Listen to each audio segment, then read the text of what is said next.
Sebanyak 22 KRW-an di Kelurahan Cibadak, Kecamatan Cibadak, Kabupaten Sukabumi memiliki potensi bencana alam, baik longsor, banjir, dan juga kebakaran. Karena secara umum, wilayah Kelurahan Cibadak berada di bawah perbukitan, di atas sungai besar juga padat penduduk.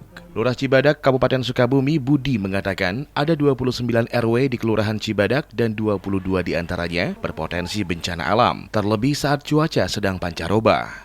Kalau secara umum di Kelurahan Cibadak kita ada 29 RW, 124 RT, di mana 22 RW merupakan potensi rawan bencana di Kelurahan Cibadak. Himbauan kepada masyarakat karena merupakan hari ini kita masuk ke musim pancaroba, ya sehingga tadi kami menghimbau kepada masyarakat untuk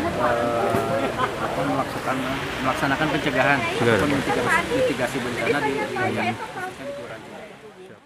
Sementara itu, aparatur pemerintahan Kelurahan Cibadak telah menghimbau kepada masyarakat di wilayah Kelurahan Cibadak, khususnya yang bermukim di 22 RW agar berhati-hati dan waspada terlebih saat hujan turun. Sedangkan Kelurahan Cibadak saat ini intens berkoordinasi dengan instansi pemerintah Kabupaten Sukabumi dan juga lintas sektoral untuk mewaspadai hal tersebut. Dari Cibadak, Kabupaten Sukabumi, Ujang Heriaman melaporkan untuk Dinamika.